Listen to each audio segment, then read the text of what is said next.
Bonjour tout le monde, que Dieu soit loué. C'est toujours un plaisir de retrouver les bien-aimés. Et dans la maison du Père, il y a tellement de belles choses que non seulement nous sommes toujours pressés d'entendre le Seigneur, mais lui aussi, le Saint-Esprit est pressé de nous dire de belles choses et de bénir chacun. La Bible déclare dans Lamentation chapitre 3 à partir du verset 21 que les bontés de l'Éternel ne sont pas épuisées et elles se renouvellent chaque matin. Donc ce matin encore, elles sont là et il est pressé de nous les distribuer. Et cela passe toujours évidemment par sa parole. Et je prie tout un chacun de bien prêter attention, de bien prêter attention. La Bible déclare que la foi vient de ce que l'on entend. Et Dieu n'a jamais dit que l'on entend une seule fois, non. Jésus est un enseignant. Je remercie toujours Dieu parce qu'il a fait les choses très, très, très simples pour que nous, ses enfants, qu'on puisse les comprendre simplement. Jésus est un enseignant. Un enseignant, il enseigne avec des objectifs. C'est-à-dire, il ne part pas dans l'optique que, voilà, je viens, je parle, qu'ils comprennent ou qu'ils ne comprennent pas. L'essentiel, c'est pas grave, à la fin du mois, j'ai mon salaire. Non, un enseignant ne vient pas avec ces objectifs-là. Pourquoi? Parce que il en va de sa crédibilité et de ses compétences que le fait que dans les résultats à la fin de l'année, que l'académie puisse retenir que dans les classes de cet enseignant-là, beaucoup d'élèves sont passés en classe supérieure, d'autres ont eu des moyennes, des excellences, excellents, honorables, encouragements et tout. Donc, il y a une certaine rigueur à avoir et des attentes en matière de résultats au niveau de ceux qui écoutent l'enseignement. Et Jésus est un enseignant et il tient à ne pas travailler en vain. Et l'enseignant, lorsqu'il enseigne en cours, nous tous, la plupart d'entre nous, on a fait l'école. On voit comment c'était à l'école primaire, au collège. On voit. L'enseignant donne le cours. Ceux qui veulent poser des questions posent. Il explique encore. Il explique encore. L'objectif, c'est que ceux qui écoutent puissent bien comprendre et ensuite mettre en pratique. Et lorsqu'on est à l'école, on sait qu'il y aura toujours des devoirs, il y aura toujours des contrôles, il y aura toujours des examens. On doit vérifier si tu as compris ou pas. Et la parole de Dieu, c'est pareil. Maintenant, lorsque Dieu va vérifier, et tu as écouté 5, 6, 7 cours sur la foi. Bien sûr, il faut que le Saint-Esprit vérifie si tu fais du cinéma ou pas. Lorsque tu dis oui, je crois, nous sommes la tête et non la queue, tout est possible à celui qui croit, tout ce charabia-là, on doit vérifier. Et si ça vient d'où? Est-ce que ça vient du cœur? Ça vient du cerveau? Ça vient de l'estomac? Ça vient d'où? Et donc, il faut toujours savoir, en tant qu'enfant de Dieu, l'objectif est de comprendre. Un élève qui est en cours, sans l'objectif de comprendre ce que l'enseignant dit, c'est zéro. C'est l'échec assuré, c'est l'échec, zéro. À la fin de l'année, c'est un redoublement. Un redoublement. Et si tu ajoutes le bavardage dessus, on peut t'exclure de l'école. Bien sûr, puisque tu produis rien, les résultats ne sont pas là. Tu ne fournis pas ce qu'on attend de toi. Bon, tu déranges en plus les autres. Tu ne sers à rien, mais on te met dehors, voilà.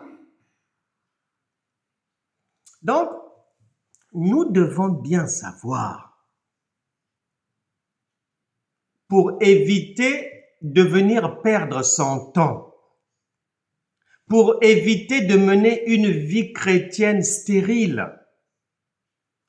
Nous avons l'obligation de bien écouter et de savoir que ce que tu entends là, que tu aies compris, que tu n'aies pas compris, il est de ta responsabilité de tout faire pour comprendre. Parce que Dieu va vérifier ça. Dieu va vérifier. Et quand il va vérifier, il va emmener le test. Ne va pas dire que c'est le diable, non.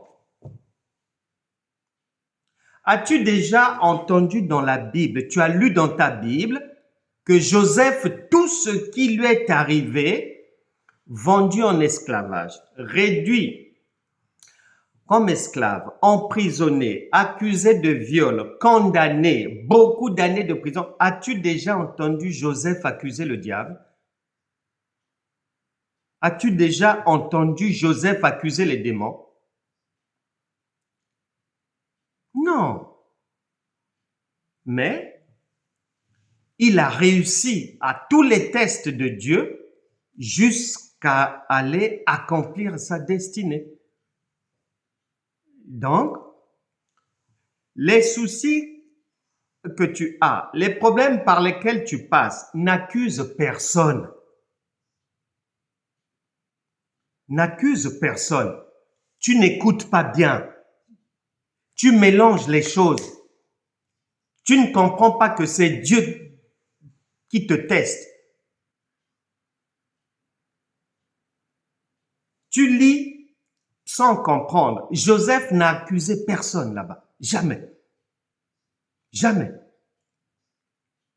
Donc, doucement avec cette histoire d'accuser les gens à droite, le diable à gauche, les gens de la famille, les copines. Non, non, non, non, non. Il faut arrêter avec ça. Il faut arrêter avec ça. De toute manière, même si tu accuses, Dieu n'enlèvera pas ces épreuves-là jusqu'à ce que tu réussisses les examens. Les chrétiens sont trop paresseux.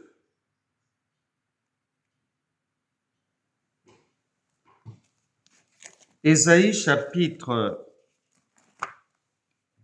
Non, Actes des Apôtres plutôt chapitre 8. Actes des Apôtres chapitre 8. Dans une famille, la maman a le devoir de non seulement veiller sur elle-même pour avancer dans la vie et veiller aussi sur ses enfants. Elle s'occupe de ceci, de l'enfant, les cheveux, les chaussures. Est-ce que son vêtement pour aller à l'école est bien repassé? C'est de sa responsabilité. Il faut savoir, parce que les chrétiens ont tellement inventé de choses fausses, des choses que Dieu ne nous a jamais demandé de faire. Quand Jésus vient, il est le Père qui s'est fait chair. Lorsqu'il va venir, tu vas constater, il va veiller, c'est-à-dire, tu n'as pas entendu Jésus avoir des problèmes avec quelqu'un à droite là-bas. Oh, il a injurié la femme d'autrui. Oh non, Jésus, on l'a vu dans un bar en train de boire là-bas. Oh non, Jésus, on l'a retrouvé dans une bagarre. Non, il a veillé à sa marche sur terre. Ensuite, il a pris soin en tant que père de ses enfants que nous sommes, toi et moi, en veillant sur nous, en travaillant pour nous et en nous léguant un héritage pour ne pas que l'on puisse souffrir. C'est simple comme bonjour. C'est ce qu'une maman fait aussi. Avant que maman ne fasse ça, Jésus l'a fait avant elle. Et maintenant, notre marche chrétienne va se jouer aussi sur ces deux tableaux-là. Nous-mêmes veiller à comment nous marchons et puis veiller aussi sur les enfants afin de leur léguer un futur moins difficile, moins pénible. C'est là le sens de l'humanité, la marche de l'humanité. La génération présente travaille toujours pour celle qui va venir. Et celle qui va venir ne devra pas vivre les difficultés de la génération présente. C'est pour ça que les anciens ont travaillé. Eux-mêmes, ils étaient à pied, ils étaient à cheval, ils étaient en trottinette et au fur et à mesure, les générations ont travaillé pour que là où eux, pour faire 30 kilomètres, ils mettaient des jours pour que toi, aujourd'hui, avec des choses que tu n'as pas fabriquées, que ton père n'a pas fabriqué, que ta mère n'a pas inventé, ce sont d'autres personnes qui ont fabriqué ça pour que les 30 kilomètres en question, que tu ne puisses plus les faire en plusieurs jours, mais en quelques minutes seulement. C'est là le sens de l'humanité. Et c'est ce que Dieu a mis en place. C'est-à-dire fabriquer la facilité des vies des autres. Et c'est ce que Jésus a fait pour nous. Maintenant, pourquoi est-ce que les enfants de Dieu ne vivent pas cette facilité? On va vérifier un peu aujourd'hui. Écoute attentivement. Je prends soin de mettre ça ensuite sur ma chaîne YouTube École de la foi Franck Cana TV. Il faut aller écouter, réécouter. On ne va pas tout comprendre en une écoute comme ça linéaire, non. Il faut écouter, réécouter. C'est la vie qui se joue.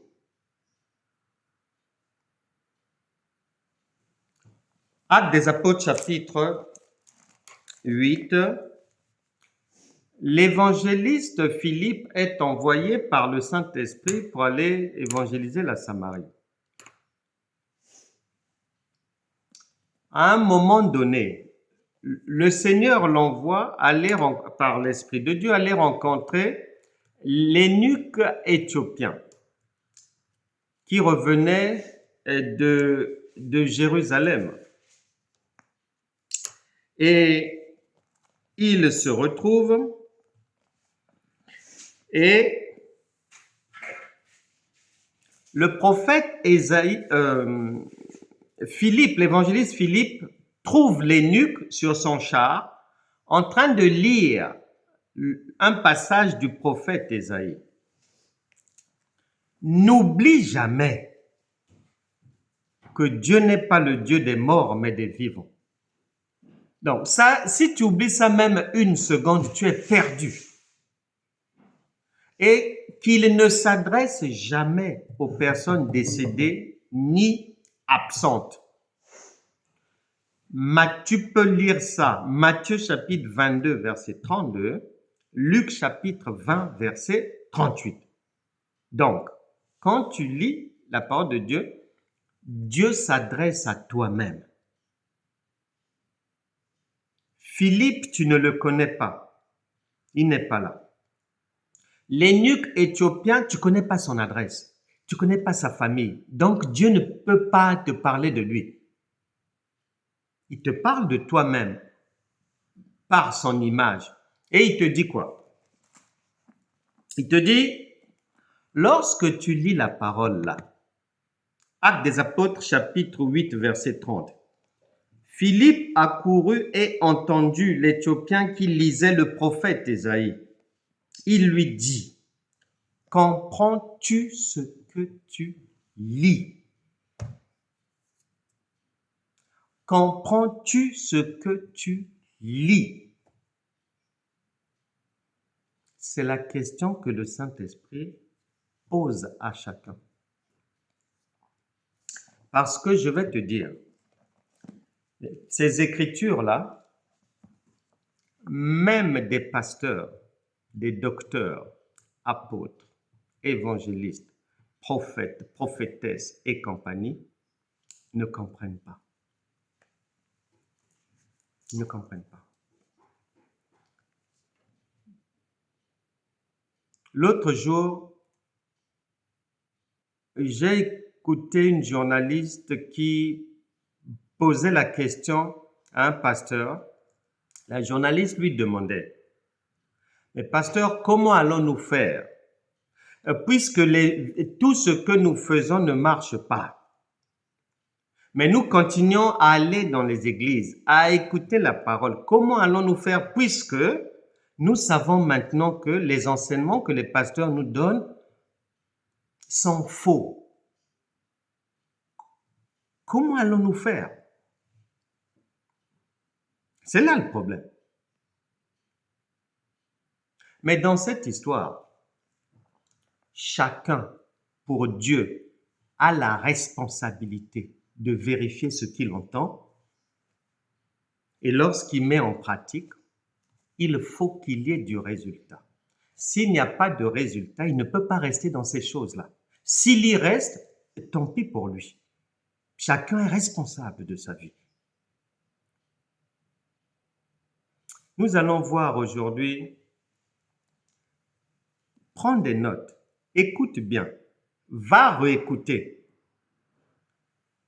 Je vais commencer à te donner, à toucher des points qui vont bien t'expliquer pourquoi les gens sont à côté de la plaque, malgré les enseignements, malgré les prières, malgré les jeûnes. Le compte n'y est pas. C'est pour ça que en Romains chapitre 8, verset 16, oui, 16 à 19 là-bas, 8, verset 16 à 19, là-bas il est dit que la création, donc les hommes, ta famille, tes collègues, les voisins, les gens de ta commune, les païens, attendent avec un ardent désir la révélation des fils de Dieu, c'est-à-dire que ceux qui prétendent connaître Dieu apportent les preuves de la présence de Dieu dans leur vie. Ils attendent, puisque ce sont les païens qui fabriquent tout dans ce monde. Ce sont les païens qui dirigent tout. Il est dit que la société attend que ceux qui se disent enfants de Dieu apportent les preuves que Dieu est avec eux. Parce que là où Dieu est, ça va se savoir. Tu n'as pas besoin d'ouvrir la bouche. Si le roi de Belgique vient chez toi, ça va, le quartier va le savoir. Même si tu n'informes personne que le roi va venir avec la reine chez moi, les gens vont savoir. Le quartier va bouger. Ils seront en effervescence.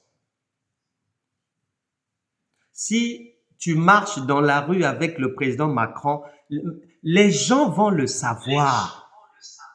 Tu n'auras pas besoin de parler. Non, les gens vont savoir que là, ce sont des gens particuliers. Malheureusement, le Seigneur a dit, Osée chapitre 4, verset 6, « Mon peuple périt, il n'y arrive pas, faute de connaissance. » Nous voulons éviter l'échec définitif de la vie. Nous voulons éviter cela.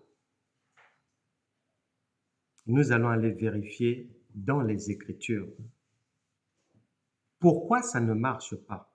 Prête vraiment attention à cela. Écoute bien la démarche que je vais prendre. On commence. Genèse chapitre 1. Tout ce que tu vas entendre là, si quelqu'un ignore ça, sa chrétienté est fausse. C'est du papier, c'est faux. Parce qu'il y a des préalables. Il y a des choses pour dire que je suis de la maison. Ben, si tu dis aux gens que je suis de la maison, tu dois être au moins à même de dire aux gens il y a combien de pièces dans la maison. On entre par où? Où sont les fenêtres? Mais si tu n'es pas à même de le leur dire, ils ne te croiront pas. Écoute bien, pourquoi les gens échouent dans la vie chrétienne malgré les jeûnes, malgré les prières, malgré. Et prête attention à cela et ne commets plus les mêmes erreurs. Et ne marche plus dans les mêmes faussetés. Genèse chapitre 1, verset 26.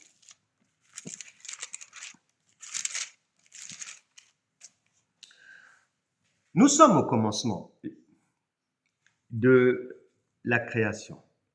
Suis bien, Dieu ne fait rien pour rien, ni par hasard, c'est pas de l'histoire, c'est du présent là.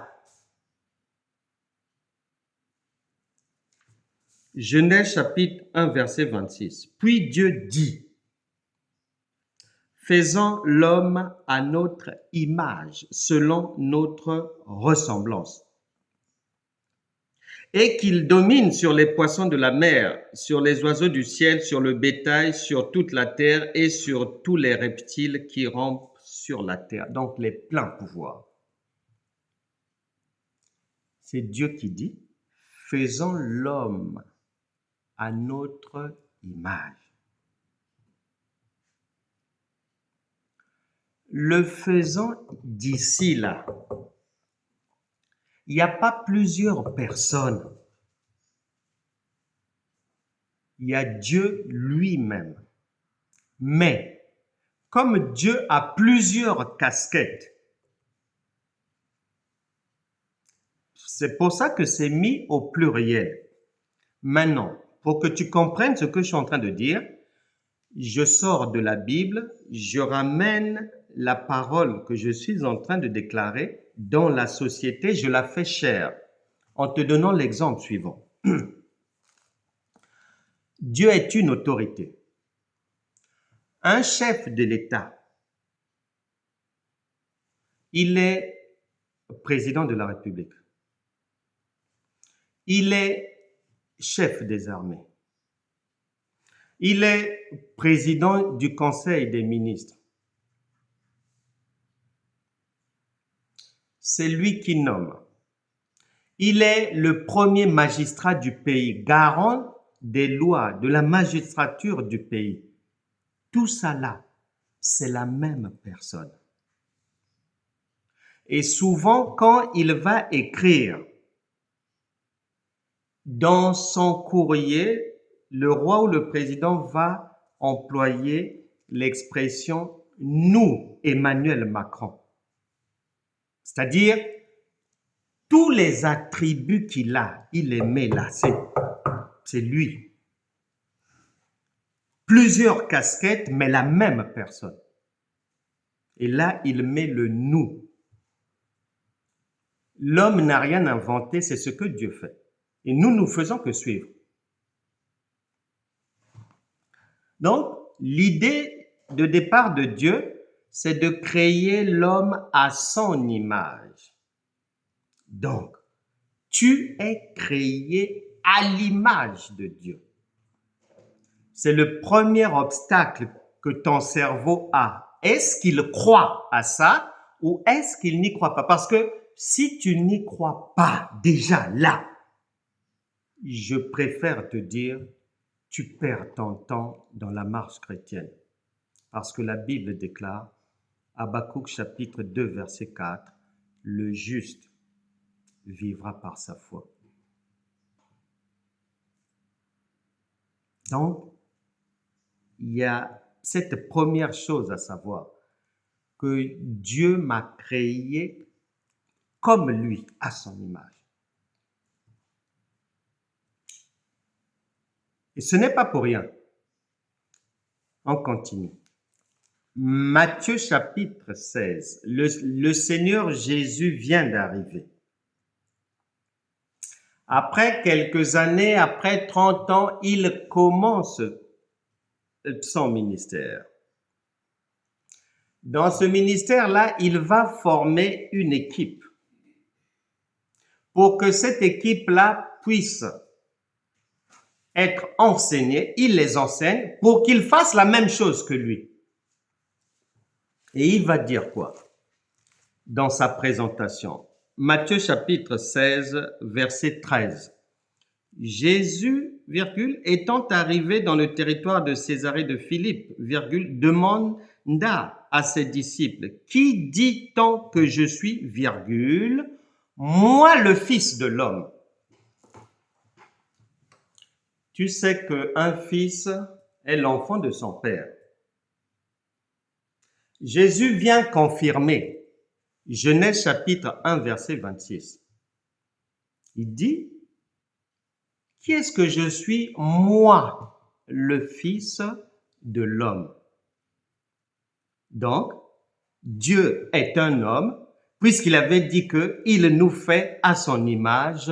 Il y a une confirmation ici, que chacun est à l'image de Dieu. Un homme. Maintenant,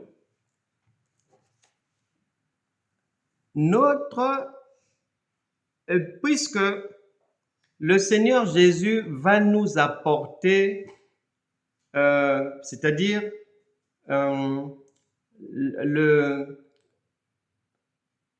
tout ce qui va nous permettre de réussir dans la vie et qui a pour base le spirituel. Il va nous apporter la parole de Dieu, la nourriture qui donne la vie, la nourriture qui nous fait sortir des échecs, la nourriture qui nous permet de rebondir dans la vie. C'est ce qu'il va nous apporter. Maintenant, cette vie spirituelle va se vivre dans un corps humain. C'est Galates chapitre 4, verset 19, qui nous donne la confirmation. Parce que il est dit que mes enfants, pour qui j'éprouve de nouveau les douleurs de l'enfantement, jusqu'à ce que Christ soit formé en vous.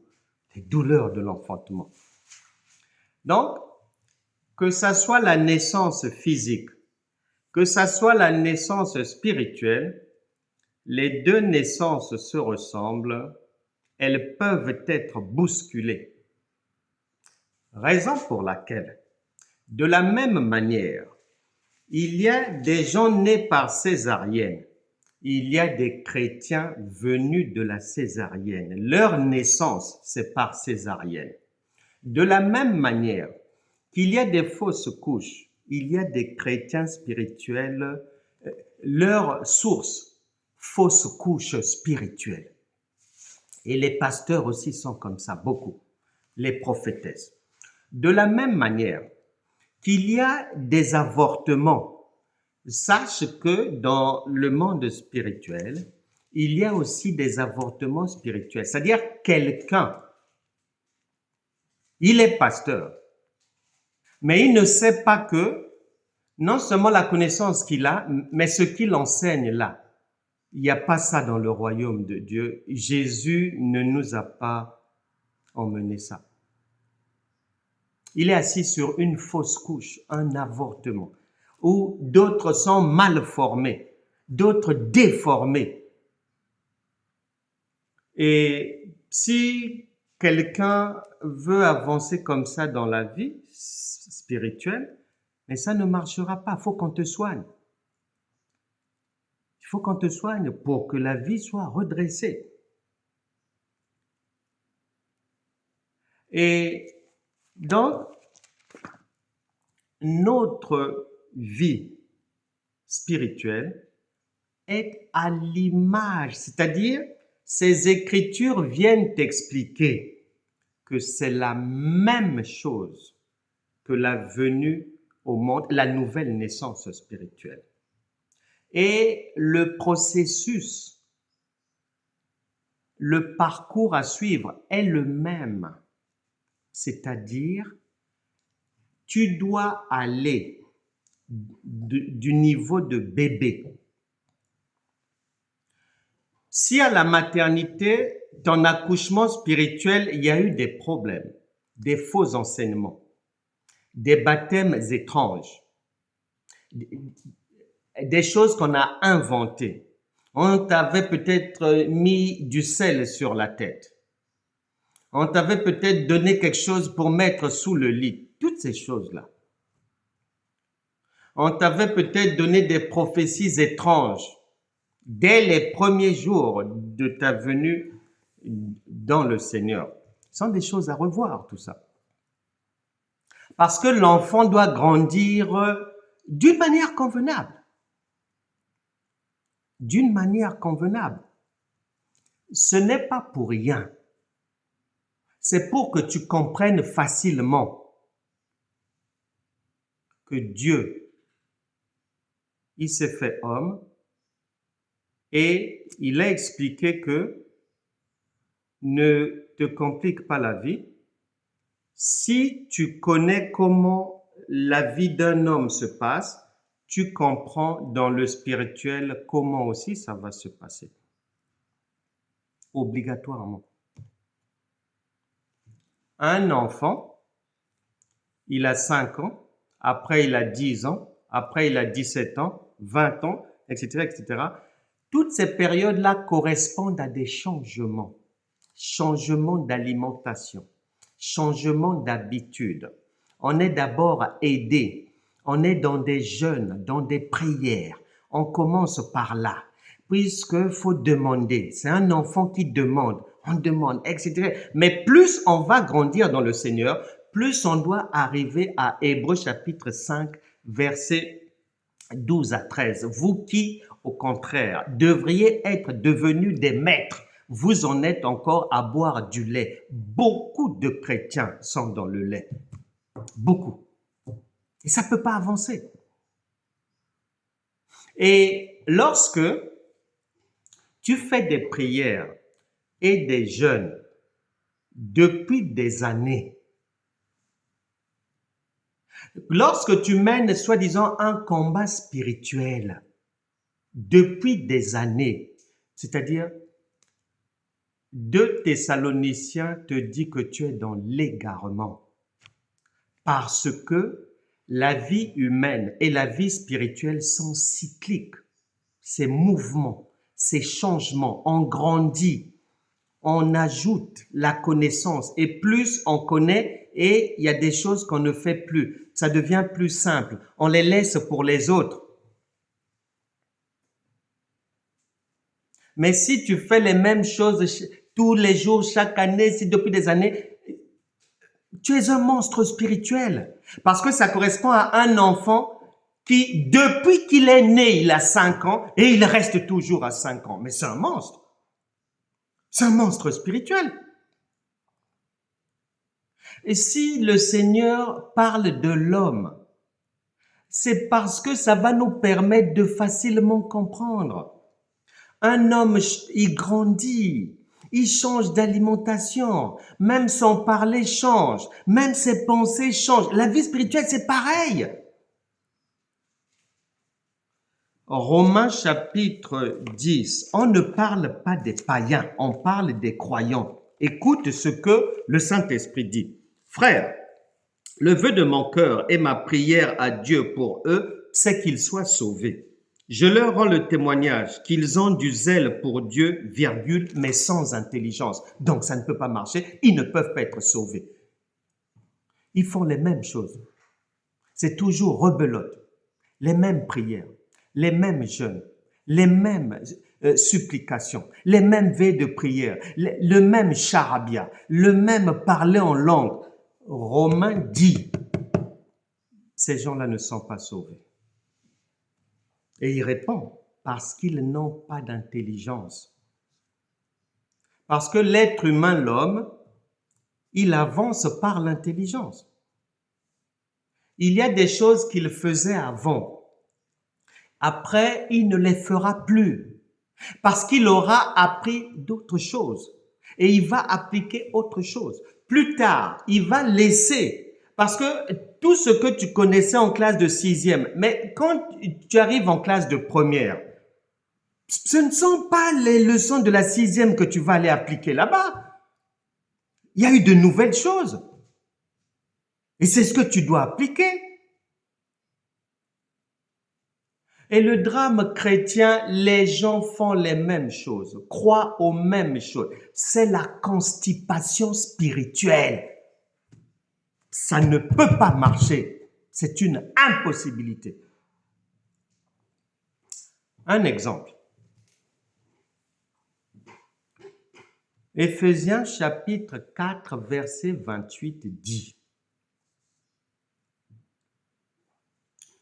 que celui qui dérobait ne dérobe plus.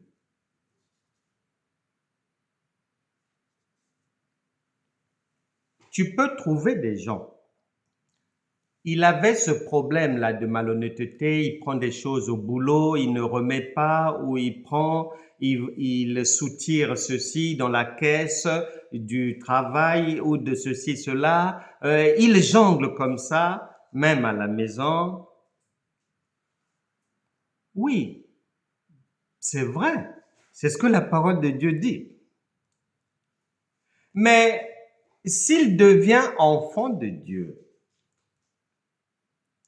et que la parole puisse poser la bonne semence en lui et qui porte du résultat, logiquement, il va arrêter le vol.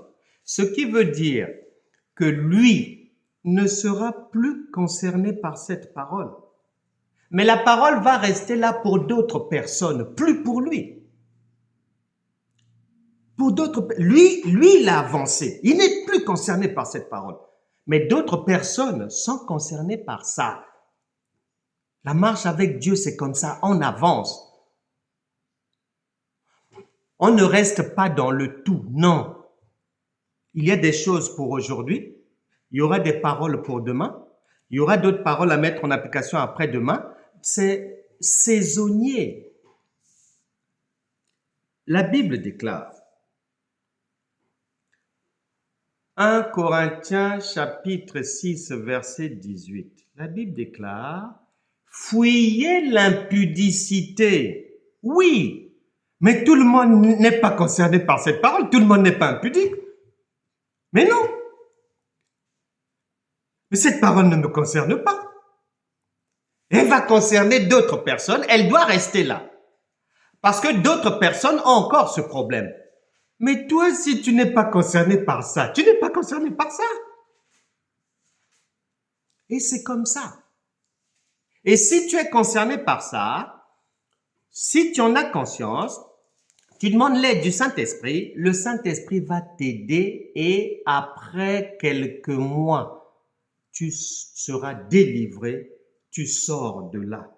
Tu n'es plus concerné par cette histoire, par cette parole, mais d'autres personnes sont encore concernées par ça. Tu les laisses et toi tu avances. C'est ça la vie de l'homme. C'est une progression. Et les Écritures, c'est pareil. C'est pareil, on progresse. Si tu arrives, tu as la maternelle, c'est-à-dire jeûner 1000 jours, et ceci, cela, et suffoquer, et souffrir.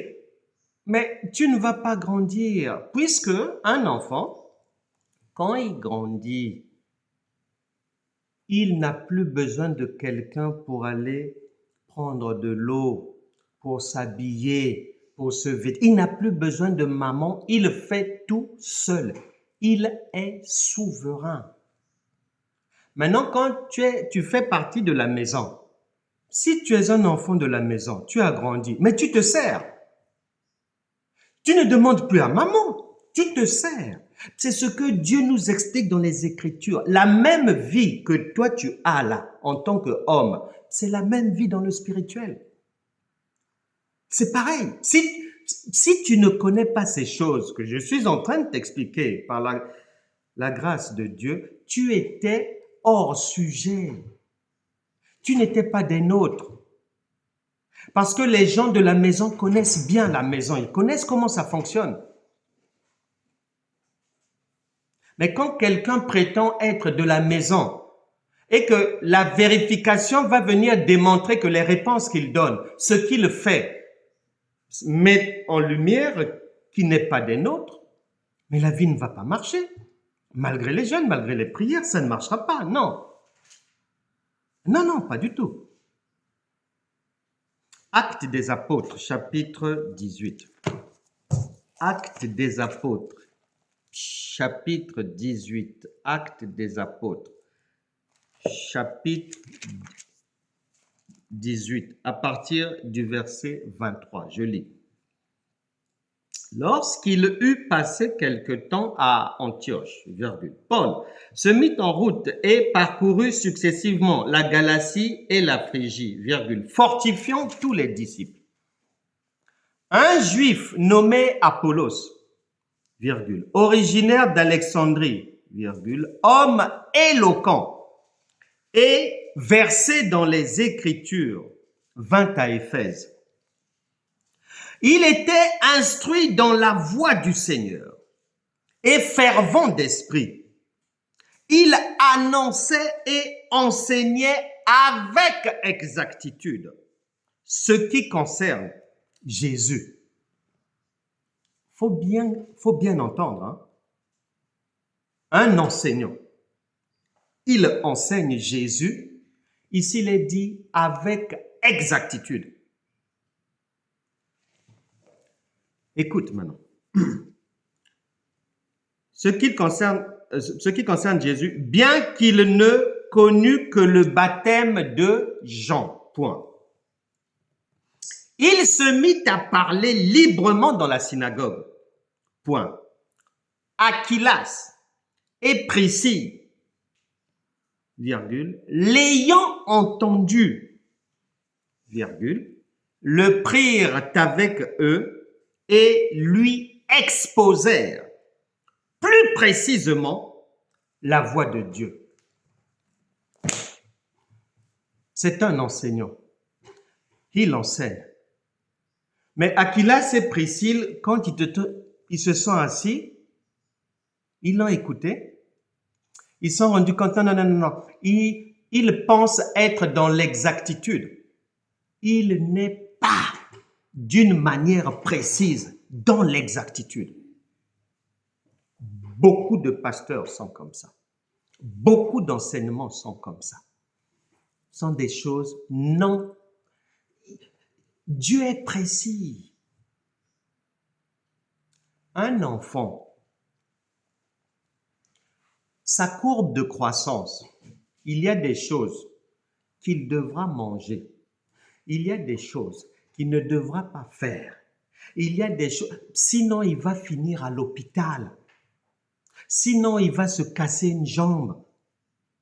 Et maman doit veiller à ça. Ici, quelqu'un, un croyant comme toi et moi, on dit qu'il est versé dans les Écritures, c'est-à-dire il prie plus que toi. Il jeûne plus que toi. Il connaît la loi. Mais quand Aquilas et Priscille, des disciples, ayant le discernement des esprits, ils se sont rendus compte qu'il enseignait, mais il n'avait pas le discernement des esprits, il n'avait pas l'exactitude, il n'avait pas la révélation divine. Ils vont le récupérer et ils vont lui montrer exactement qui est Dieu. Parce que s'il n'y a pas ça, ça ne marchera pas. Et cet enseignant-là, Apollos, fera des dégâts en ce sens que les gens qu'il va enseigner, leur vie ne changera pas.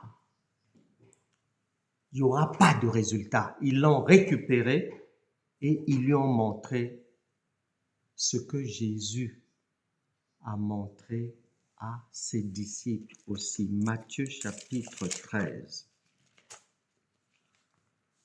Matthieu chapitre 16.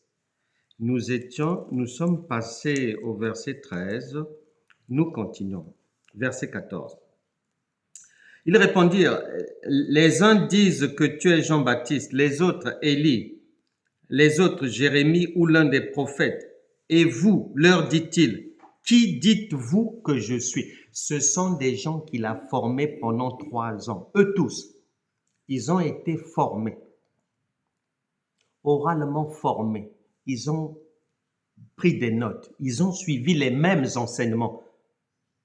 Il n'y en a pas un qui était absent durant un cours. Non, non, non, non. Tout le monde était là. À chaque fois. Jésus vient poser une question. Parce que Dieu vérifiera toujours si tu as compris, obligatoirement. On n'est pas dans un parc d'attractions où on vient jouer, où on vient passer le temps, un loisir avec sa Bible, écouter. Non, non, non, non, non. Il va vérifier. Et la vérification, ça sera les difficultés que tu vas voir arriver dans la vie. C'est là la vérification. Dieu va venir vérifier si ce que tu as entendu, tu as compris. Et tant que tu ne comprends pas la difficulté, Dieu la laisse là.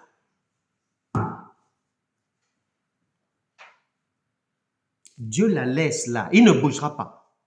Tu peux pleurer. Tu peux faire tes jeûnes. Tu peux crier. Tu peux faire tes veillées spirituelles. Le Saint-Esprit n'est pas impressionné par ça. Il n'en a que faire. Il ne s'occupe pas de ça. C'est du charabia. Quand tu lis ces choses, ce que tu es en train de lire là, sache que le Saint-Esprit te prévient. Toi aussi, tu vas passer par ce test. C'est pas de l'histoire, parce que si tu penses que Jésus s'adresse à Jacques, Jean, Pierre et tout, mais tu es déjà dans un ravin spirituel. Tu es perdu, perdu. Il te donne des tuyaux, l'information. Que est-ce que tu sais qui je suis? C'est à toi qui poses la question. Et de la même manière qu'il te pose la question, il va t'aider en te donnant une réponse, c'est-à-dire il va te faire comprendre que sur 12 personnes sur terre, sur 12 pasteurs, sur 12 chrétiens, puisqu'ils sont 12 là, il va te dire combien comprennent Dieu. Et la réponse arrive. Verset 16. Matthieu chapitre 13, verset 16. Simon-Pierre répondit, « Tu es le Christ, virgule, le Fils du Dieu vivant. » La réponse de Simon-Pierre n'est pas dans leur cours écrite comme ça. Sinon, les autres aussi auraient trouvé. Ce n'est pas une réponse charnelle.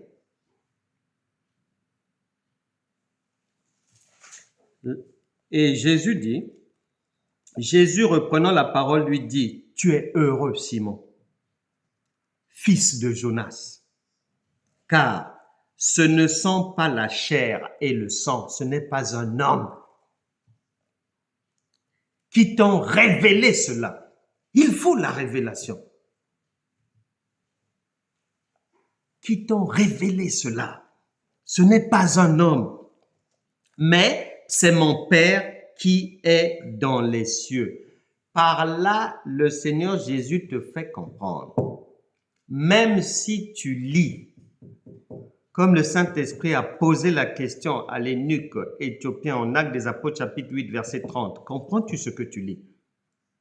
Même si tu lis, même si tu vas à l'institut biblique, même si tu suis des cours de théologie, comme les disciples avaient suivi les cours, les 12. Mais si tu te contentes de ce qui est visible à l'œil nu, de ce que tu peux entendre, de ce que tu peux toucher, de ce que tu peux écrire, c'est faux. Il te faudra que le Saint-Esprit vienne te révéler ce qu'il y a lieu de faire. Qui est-il? Comment fonctionne-t-il? Qu'est-ce que tu peux faire? Comment marcher avec lui? Qu'est-ce qu'il est venu apporter dans ta vie? Comment entrer en possession de ce qu'il est venu apporter dans ta vie? Est-ce que désormais, ta vie sera un fleuve tranquille ou bien un combat spirituel? Matthieu chapitre 11, verset 28. Le Saint-Esprit te donne une indication. Venez à moi, vous tous qui êtes fatigués et chargés, et je vous donne le repos. La marche avec Dieu est un repos. As-tu entendu? Les disciples qui étaient avec Jésus. Eux pourtant, il y avait des problèmes dans la société, dans la vie. Est-ce que tu as entendu que voilà, l'un des disciples s'est chamaillé avec sa femme, que voilà, l'un de leurs enfants est parti se droguer là-bas, que voilà, ils ont été accusés d'alcoolisme quelque part, que voilà. Est-ce que tu as entendu ça? C'est une vie de tout repos. Maintenant, soit tu comprends ce que ça veut dire, ou soit tu ne comprends pas et tu te mets sous la malédiction de la loi pour aller faire des choses contraires à ce que Jésus est venu t'offrir. Cas pratique maintenant. On va vérifier ce que le Seigneur Jésus te donne comme indication. Comment ça va se passer? Et comment tu vas faire les choses? Et comment tu vas veiller sur toi-même? Ce n'est pas de la littérature. Le Fils de l'homme te donne à toi, homme, les indications qu'il faut pour réussir dans la vie. Matthieu chapitre 4.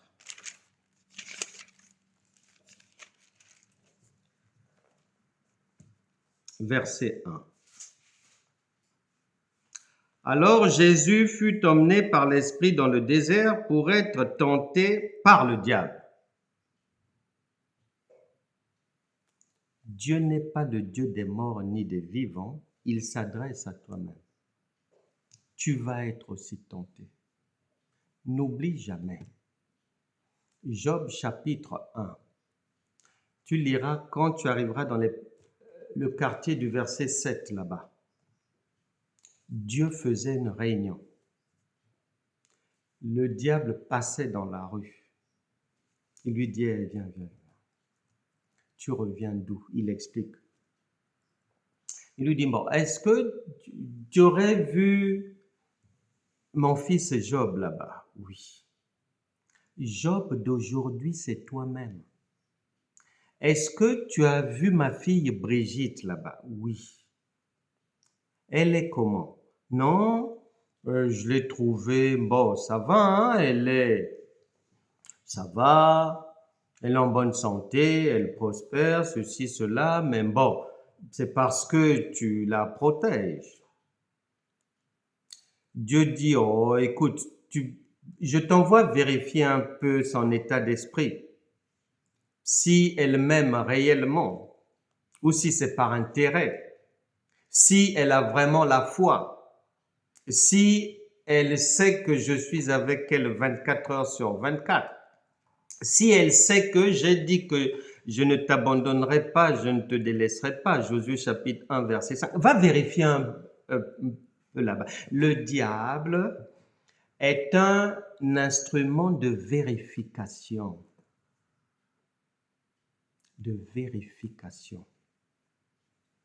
Et de punition. Parce que ce n'est pas propre ni bien qu'un Dieu d'amour puisse aussi donner des taloches, des matraques. Non, ce ne sera pas bien. Donc, on sous-traite ce travail par le diable, qui est un agent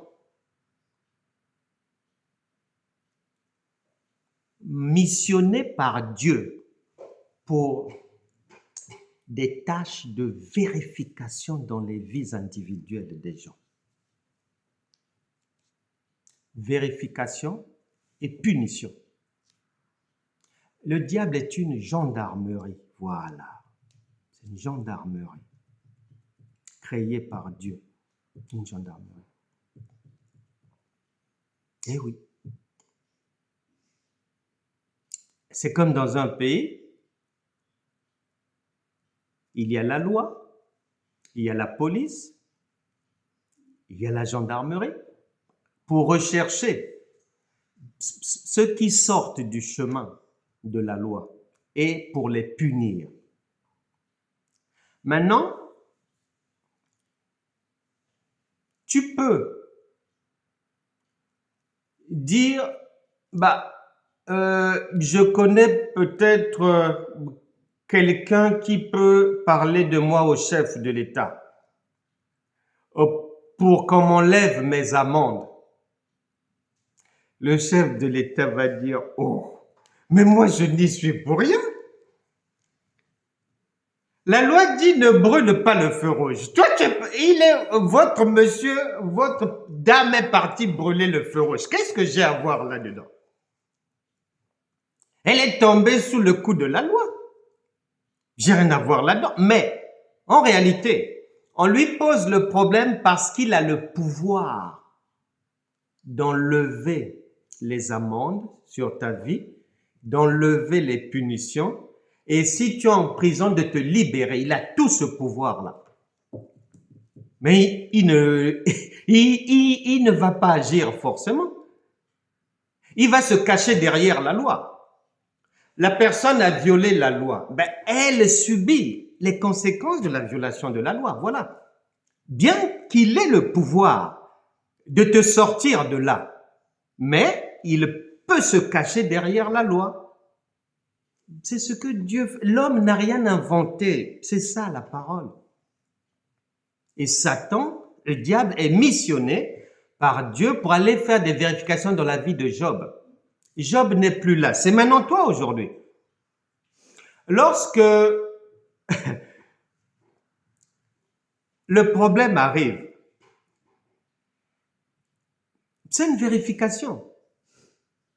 Maintenant, toi, au lieu de savoir que Jésus-Christ est le même hier, aujourd'hui et éternellement, ces vérifications-là se poursuivent jusqu'au moment où je vous parle. Dans nos vies, tu as pensé que non, c'était Job dans le passé là-bas. Mais non. Mais c'est une folie de croire à ça. C'est une folie. Si tu penses que là, c'est Job, mais vraiment, je préfère même mettre mon espoir sur un enfant de 3 ans. Il verra Dieu. Mais toi, je n'ai plus d'espoir. Si tu penses que il te parle de Job, non. Il y a une vérification. Et cette vérification-là, Tu quittes le livre de Job. Nous venons maintenant dans Matthieu. Jésus commence son ministère. La Bible déclare, Ecclésiaste dit, Dieu ramène toujours ce qui a été. Ce qui était hier, il ramène ça aujourd'hui. Ce qui est là, demain, il ramène ça. Donc, les vérifications qu'on fait dans ta vie pour vérifier si tu as arrêté le vol, le mensonge, l'hypocrisie, si tu as arrêté d'aller consulter des prophétesses prophétiques, des consultations soi-disant prophétiques, on va vérifier.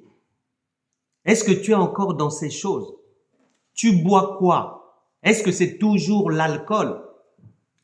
Ou bien tu y mets un peu de jus d'orange maintenant? On va vérifier. Est-ce que tu es toujours dans la cigarette? Est-ce que tu es toujours dans la séduction? Rouge à lèvres en abondance.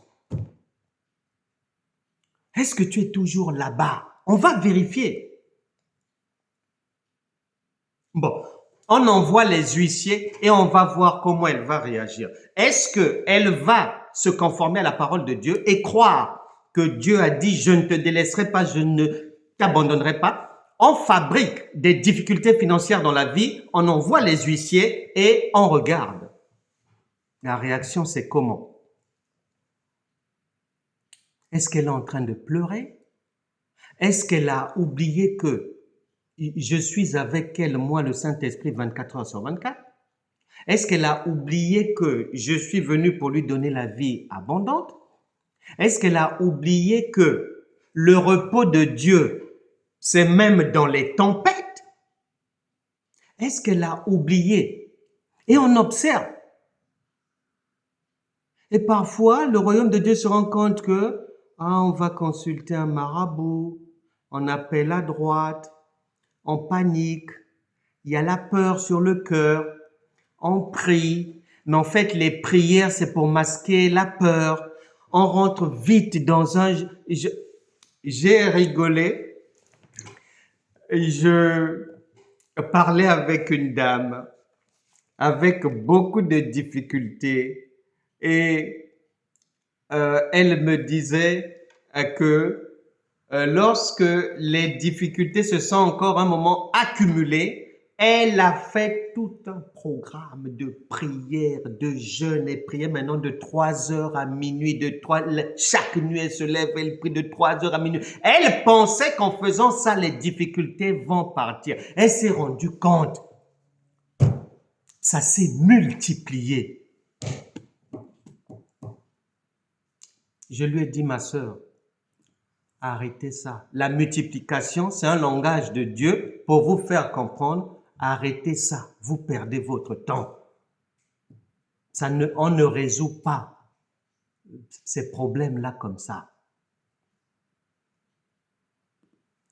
Et donc, Jésus, il est dit que il sort de son jeûne dans le désert après avoir jeûné 40 jours. Après avoir jeûné 40 jours, j'ouvre une parenthèse rapidement et je passe.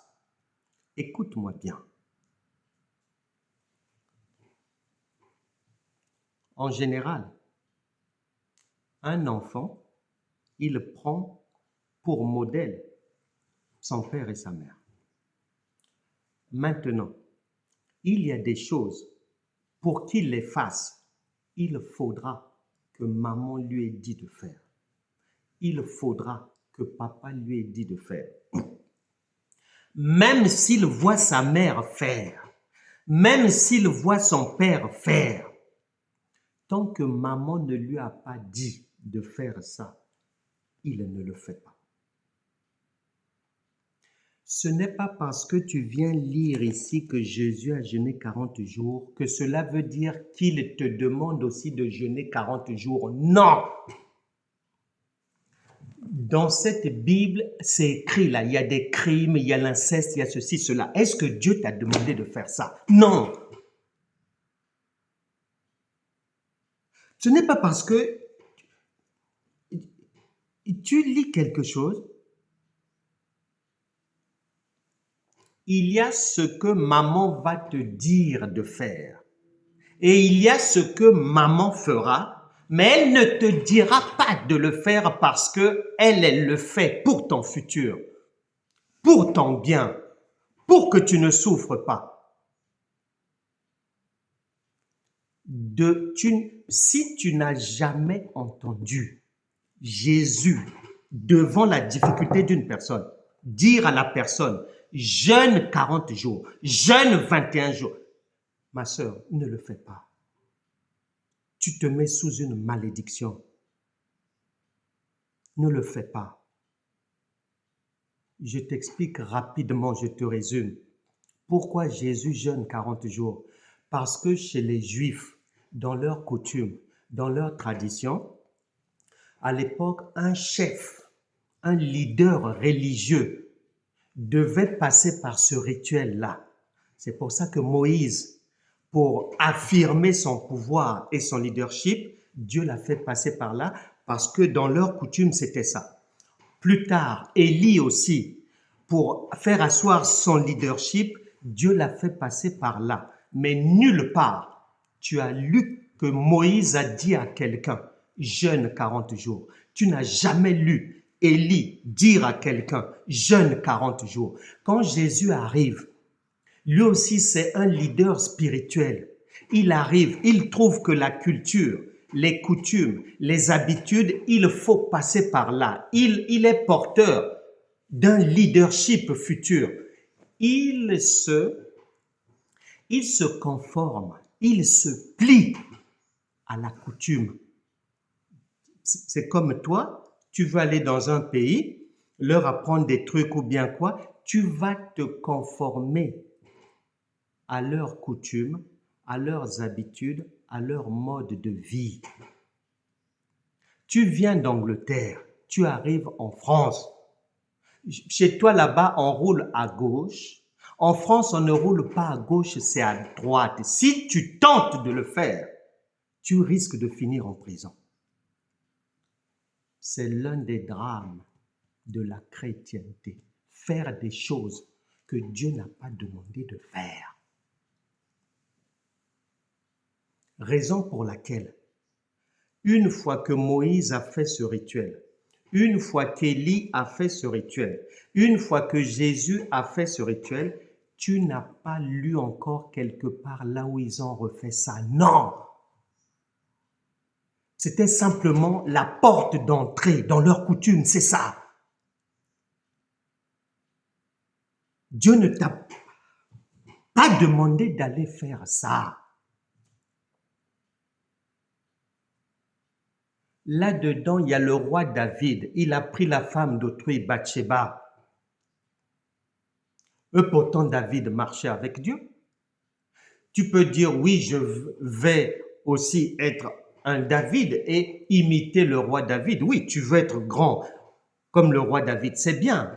C'est une belle ambition. Est-ce que dans cette ambition, tu vas aussi mettre dans ton programme aller prendre la femme d'autrui?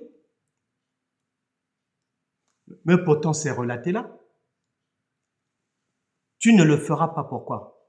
Parce que Dieu ne te demande pas de faire ça.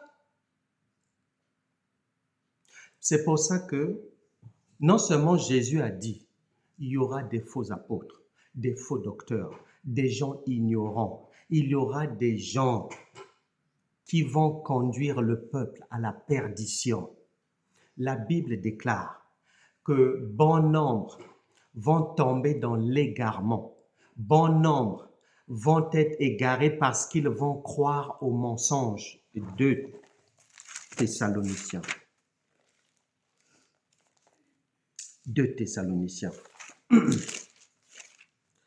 2 Thessaloniciens chapitre 2 verset 9. L'apparition de cet impie se fera, virgule, par la puissance de Satan, virgule, avec toutes sortes de miracles, virgule, de signes, de prodiges mensongers, et avec toutes les séductions de l'iniquité pour ceux qui périssent parce qu'ils n'ont pas reçu l'amour de la vérité pour être sauvés. Aussi, Dieu, on ne dit pas le diable, c'est pas Satan.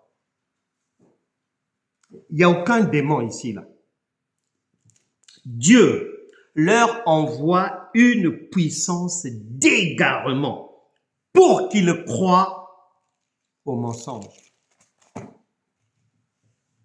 Beaucoup dans les milieux chrétiens sont là, égarés complètement, croyant à toutes sortes de mensonges.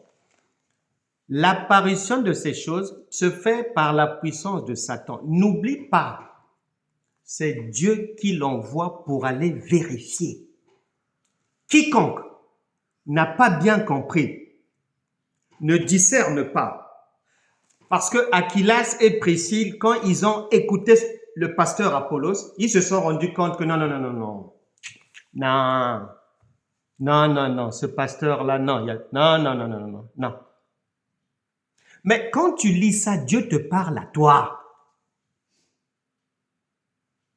Il faut que quand tu écoutes quelqu'un, tu sois à même de reconnaître si ça c'est du bruit, si ça c'est de la motivation, si ça quelqu'un fait son show, si ça c'est du vent, si tu dois être à même. Il en dépend de la vie.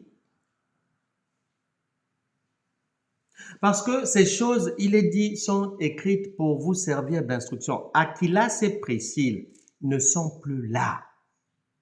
Et tu as la responsabilité de faire comme eux, d'être à même de reconnaître l'inexactitude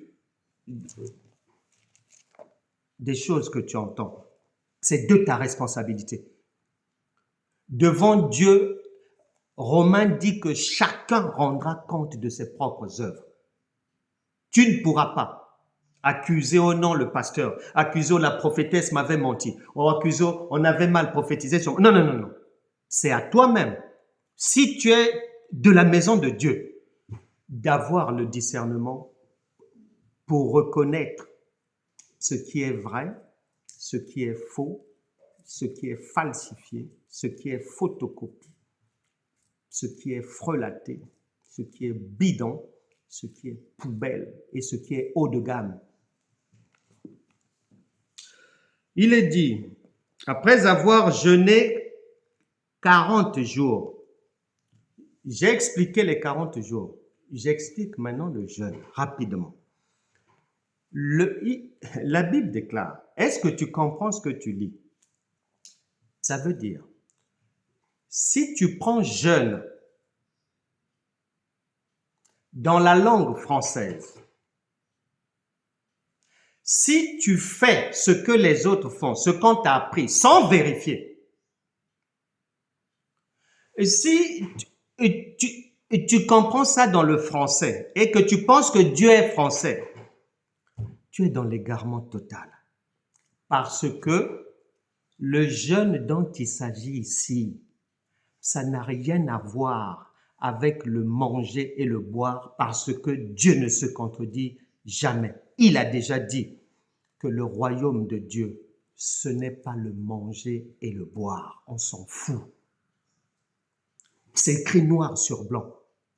Le royaume de Dieu, ce n'est pas le manger et le boire. C'est-à-dire, le manger et le boire, si tu rentres dans la maison de Dieu, tu laisses ça à la porte.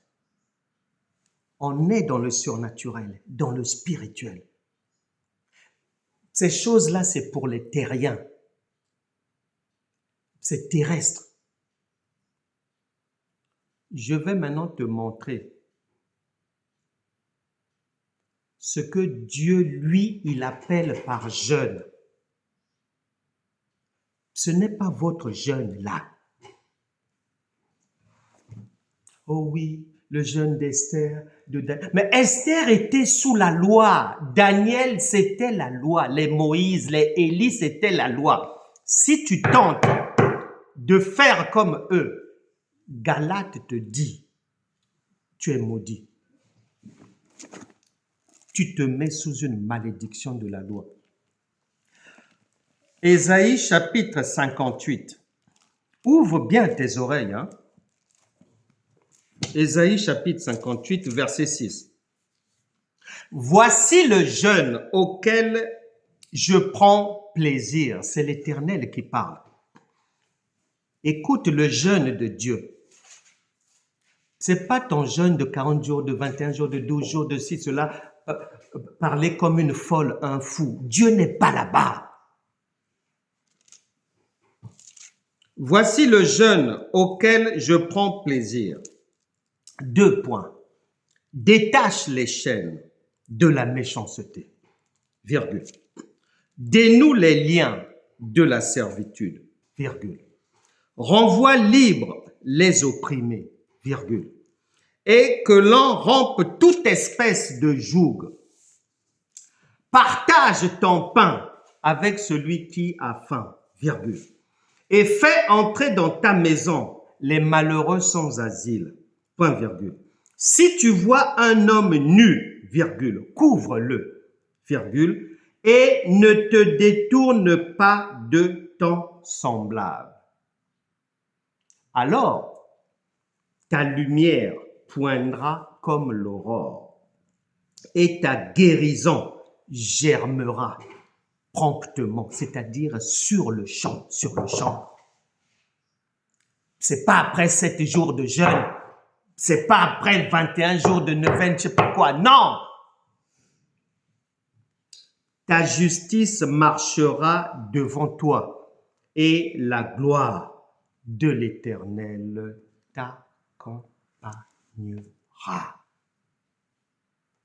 Voilà le jeûne de Dieu. Voilà le jeûne de Dieu. Dieu ne peut pas se contredire. S'il dit dans le Nouveau Testament que le royaume de Dieu, ce n'est pas le manger et le boire. Il l'avait déjà. C'est-à-dire, Ésaïe, bien qu'étant sous la loi, le Seigneur lui a demandé de prophétiser. Bien que les Ésaïe faisaient les jeûnes à l'époque de la loi, mais le Saint-Esprit a parlé par sa bouche pour dire aux gens, ce que nous faisons là, c'est bien, c'est nous les hommes. Mais voici le jeûne agréable à Dieu, le jeûne de Dieu, le jeûne d'en haut. Ésaïe, chapitre 58, verset, à partir du verset 6. Finissons maintenant avec le Seigneur Jésus-Christ rapidement. J'ai résumé, expliqué les 40 jours là dans la pensée de Dieu. Je viens de finir l'interprétation, l'explication du jeûne en te faisant comprendre que le jeûne de Dieu n'a rien à voir avec le jeûne fabriqué par les hommes ou bien venant de la loi. Ensuite, il est dit, le tentateur s'étant approché, le tentateur viendra toujours vers toi. Quand tu lis ces lignes, le Seigneur est en train de te dire, tout ce que tu vois là, c'est ta propre vie. C'est toi-même. Et il te donne le tuyau. Comment tu vas réussir dans la vie? Parce que le tentateur viendra toujours. Obligatoirement. Pour vérifier, tu en es où? Avec ta croissance spirituelle, tu en es où? Est-ce que tu es toujours au lait? Ou est-ce que tu es désormais à la nourriture solide? S'étant approché, lui dit, si tu es fils de Dieu, ordonne que ces pierres deviennent des pains. Jésus répondit, il est écrit, l'homme ne vivra pas de pain seulement, mais de toute parole qui sort de la bouche de Dieu. Même là, le Seigneur vient te confirmer, le manger là, ce n'est pas ça. Le diable le transporta dans la ville sainte, le plaça sur le haut du temple et lui dit, si tu es fils de Dieu, jette-toi en bas car il est écrit, 2 points, il donnera des ordres à ses anges à ton sujet. Point virgule. Et ils te porteront sur les mains, de peur que ton pied ne heurte contre une pierre. Jésus lui dit, deux points, il est aussi écrit. Tu vois comment les chrétiens sont perdus. Tu ramasses un verset biblique parce que tu as vu ça dans la Bible ou tu as lu ça en songe. Tu penses que c'est Dieu qui t'a donné. Non, le diable est en train de vérifier. Il a la parole de Dieu. Donc, il va vérifier si tu l'as aussi. Il va essayer de te piéger. Une vérification des acquis. Il est mandaté par Dieu pour le faire. Et le premier, c'est notre grand frère Jésus-Christ qui subit le test. Et il va nous indiquer comment il a fait pour sortir de là. C'est-à-dire là où Ève avait échoué, lui, il a réussi. Lui, le Fils de l'homme. Mais comme toi. Il est dit, et ils te porteront sur les mains de peur que ton pied ne heurte contre une pierre. Jésus lui dit, il est aussi écrit, tu ne tenteras point le Seigneur ton Dieu. Le diable le transporta encore sur une montagne très élevée. Donc, quand tu pries là, ah, Satan, va là, Seigneur, mes ennemis, débarrasse-moi de ça. Dieu ne le fera pas. Non, non, non, non, non. Non, non, non, non, non, non. Les tests vont continuer. Tant qu'il n'y a pas de résultat, on continue. On continue. Les tests. On envoie une collecte provoquée pour voir si la colère est partie. Elle te provoque pour vérifier. On envoie le chef t'injurier pour voir si les injures aussi sont déjà parties de toi. On doit vérifier. Sinon, c'est trop facile. Mais tout le monde peut se faire passer pour quelqu'un de clean, de propre, de calme. Ça peut être du théâtre. On doit vérifier. Si on va envoyer quelqu'un te proposer, voilà, il y a un marabout là-bas, ou ceci, cela, mais qu'en dis-tu, tes problèmes ont trop duré, si, cela. On va vérifier si tu vas céder là-bas, à ces sirènes-là, et trahir Dieu. Le diable transporta encore sur une montagne très élevée, lui montra tous les royaumes du monde et leur gloire, et lui dit, le Saint-Esprit ne te dit pas combien d'années ça a pris. On teste, on laisse du temps passer, on revient tester encore. On laisse le temps passer, on teste chez les enfants maintenant. Une maladie là-bas. On va voir la réaction de la maman, qui se dit chrétienne, soi-disant. Est-ce qu'elle va réagir par la foi, ou par la prière, ou par du n'importe quoi?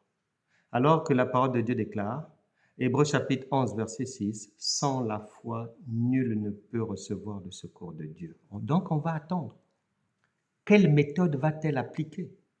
Est-ce qu'elle va maintenant parler toute la journée en langue, pensant que le problème va partir? On vérifie. On recule. On envoie encore le diable. Va toucher aux finances là-bas. On va voir comment est-ce que cette sœur va réagir, parce que ça parle beaucoup dans l'église locale. On va vérifier. Et c'est comme ça. C'est comme ça. Un coup le mari, un coup les enfants, un coup les finances, un coup la santé. On touche, un coup la voiture en panne, un coup... Voilà.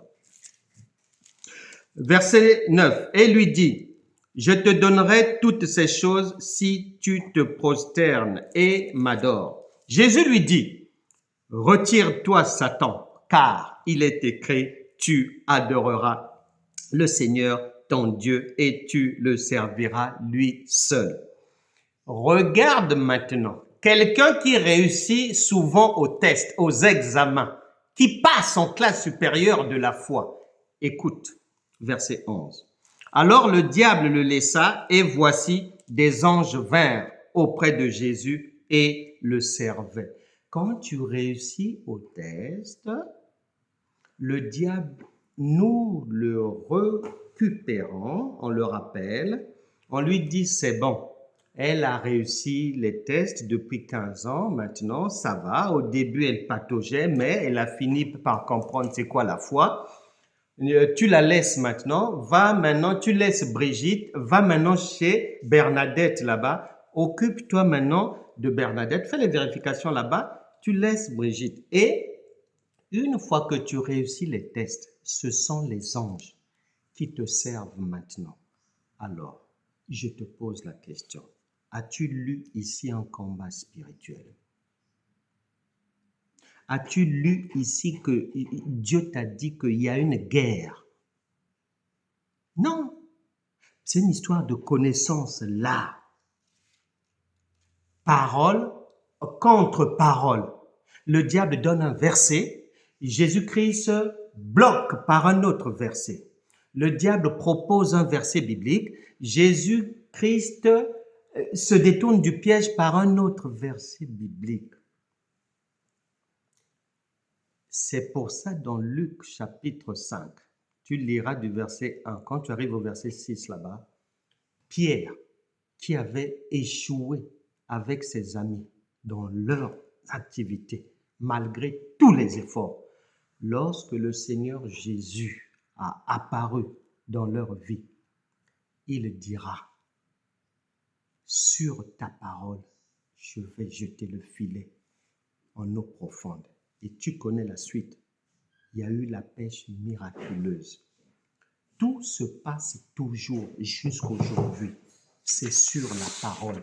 Le Saint-Esprit vient de t'indiquer que tu seras toujours, c'est-à-dire tu subiras toujours les vérifications, problème à droite, problème à gauche, pour vérifier, comme le Seigneur Jésus, où est-ce que tu en es avec la foi, avec Dieu, avec ce que Dieu te dit, avec les enseignements. Et tant que tu ne comprendras pas, les difficultés vont s'amplifier. Ce n'est pas le diable, c'est le royaume de Dieu qui l'envoie en vérification.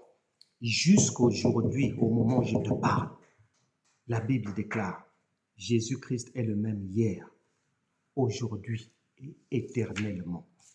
Pour finir, parce que je dois finir, sinon nous serons là jusqu'à demain matin. La parole, il y a tellement de choses que Dieu veut nous dire. Tu vas retenir dans ce face-à-face entre Jésus et le diable, et aujourd'hui entre toi et le diable, tu n'as lu nulle part que Jésus a chanté. Si tu fais partie des gens, des égarés, qui croient que chanter apporte le secours de Dieu, Dieu est en train de te faire comprendre. Ne prends pas un détail pour une généralité. Les combats de la vie, il n'y a pas ça. C'est sur la base de la connaissance de Dieu que tu as. Tu remarqueras, ici, là, il n'y a pas, Jésus n'a pas consulté une prophétesse. Il n'y a pas eu une consultation prophétique. Si tu faisais ça, Dieu te dit arrête ça. Il n'y a pas ça ici. Le combat de la vie, les tests de Dieu, il n'y a pas ça. Il faut arrêter ça, c'est l'égarement. Tu n'as pas vu dans ce combat, c'est ça le combat spirituel, c'est ça. C'est un combat qui se joue au niveau de la connaissance. C'est une course, nous menons une course pour la connaissance. Tu n'as pas vu Jésus prier ici. Et dans ce combat, si tu n'as pas vu Jésus prier, pourquoi tu vas aller prier devant l'épreuve, devant le test? Le modèle est là. Tu pensais peut-être que ça, c'était Jésus et le diable là-bas dans les années 0. Non, non, non, non. C'est ta propre vie. Il s'agit de toi. Et Dieu par son amour, t'indique comment tu vas mener ta vie d'une manière victorieuse et vaincre l'ennemi, faire taire les lions diaboliques, fermer les gueules des lions, repousser les assauts des ennemis. C'est par la parole de Dieu, par la connaissance. Et Dieu t'indique par là, une fois que tu réussis au test, c'est la paix. C'est pour ça que je dis que les gens de la maison de Dieu, les activités de Satan, des démons, ne nous concernent pas. Ça concerne d'autres personnes, comme c'est le verset 11. L'objectif, c'est venir vivre au verset 11 là. Le diable, il te voit de loin. Il ne s'occupe pas de toi. Il va aller s'occuper de Bernadette, d'Yvonne là-bas, de Charlotte, de Michel et tout. Il ne s'occupe plus de toi parce que les vérifications qu'on lui avait demandé de faire dans ta vie, tu as réussi les tests de la foi. Ici, là, tu n'as pas entendu Jésus parler en langue devant la difficulté. Si c'est ce que tu faisais, arrête ça. Ici, là, tu n'as pas entendu le Seigneur Jésus, soi-disant, adorer Dieu. Un enfant, une maman n'attend pas que son enfant chante ses louanges, que son enfant l'adore. C'est de la folie. Pourquoi Dieu attendrait ça de toi? Il n'en a pas besoin. Que tu injuries le roi d'Espagne, que tu ne le reconnaisses pas comme roi, que tu chantes pour lui, que tu ne chantes pas pour lui, il est là. Ici, là, tu n'as pas entendu que le salut de Jésus, c'était parce qu'il a donné de l'argent. Si c'est ce que tu pensais, tu arrêtes ça aujourd'hui. On n'achète pas l'aide, le secours de Dieu. C'est une malédiction. Actes des Apôtres, chapitre 8, à partir du verset 22, tu liras là-bas. C'est une malédiction. Et les apôtres avaient maudit Simon parce qu'il avait cru que l'aide de Dieu se monnayait. Ces paroles sont toujours là. Qu'on ne te mente pas. On ne t'interdit pas de soutenir l'œuvre de Dieu et de faire le bien. Mais quand tu le fais, sache que ça ne te dégage pas de tes responsabilités et de ton engagement d'aimer Dieu de tout ton cœur et d'obéir à sa loi et d'aimer ton prochain de tout ton cœur. Donner l'argent ne t'exonère pas de ça. Non. On n'achète pas Dieu. On soutient l'œuvre de Dieu. Mais on ne l'achète pas. C'est se maudire soi-même et maudire ses enfants. Et beaucoup en payent le prix aujourd'hui. Tu crois que quand tu étais bien, on diagnostique comme ça un cancer. Tu crois que ça vient d'où? La maison était bien, l'enfant était bien là-bas, le mari chasse l'enfant. Tu penses que ça vient d'où? Beaucoup de chrétiens se mettent sous des malédictions.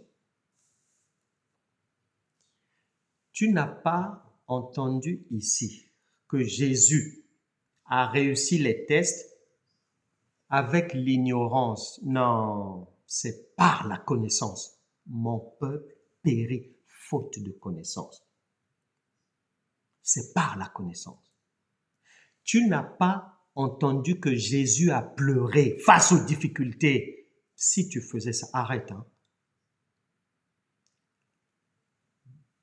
Tes larmes là, on ne voit pas ça.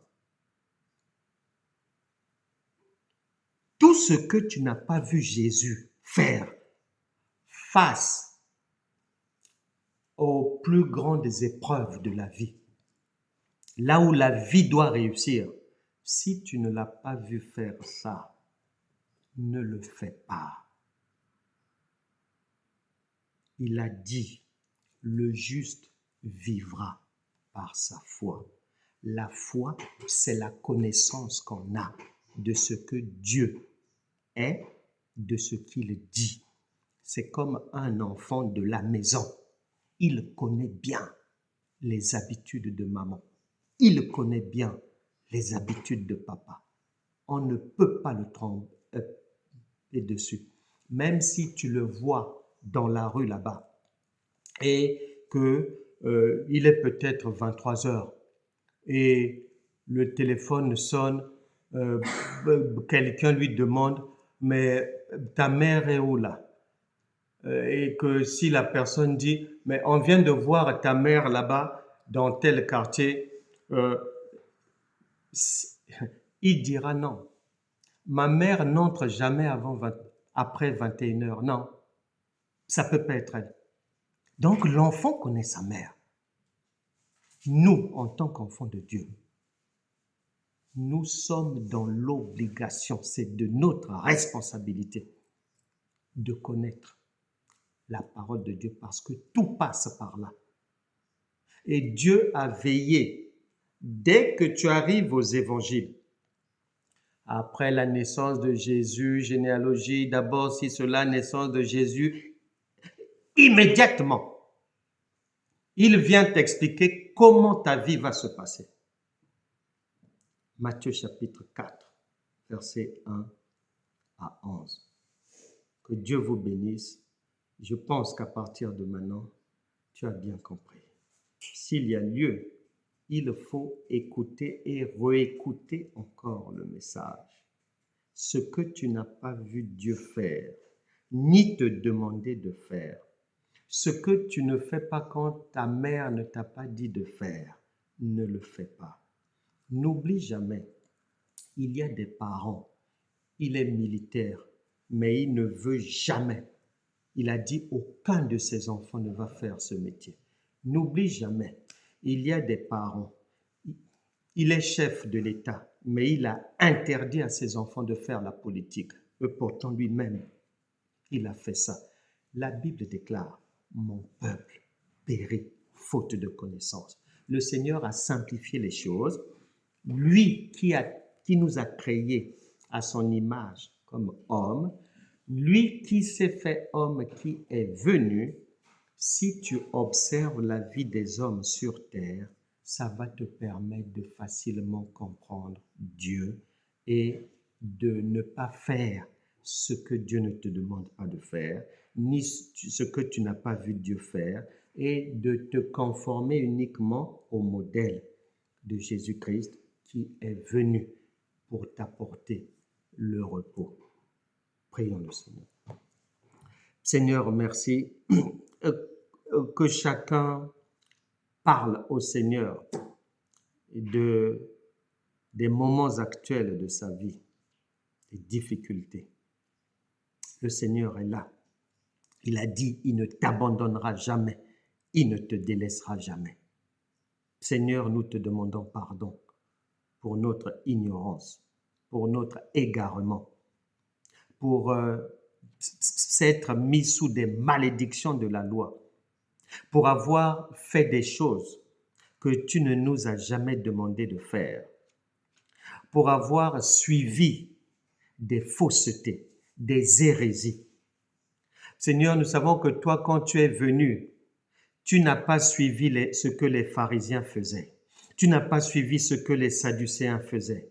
Tu n'as pas suivi ce que les hérodiens faisaient. Tu n'as pas suivi ce que les gens faisaient dans les sectes pernicieuses juives.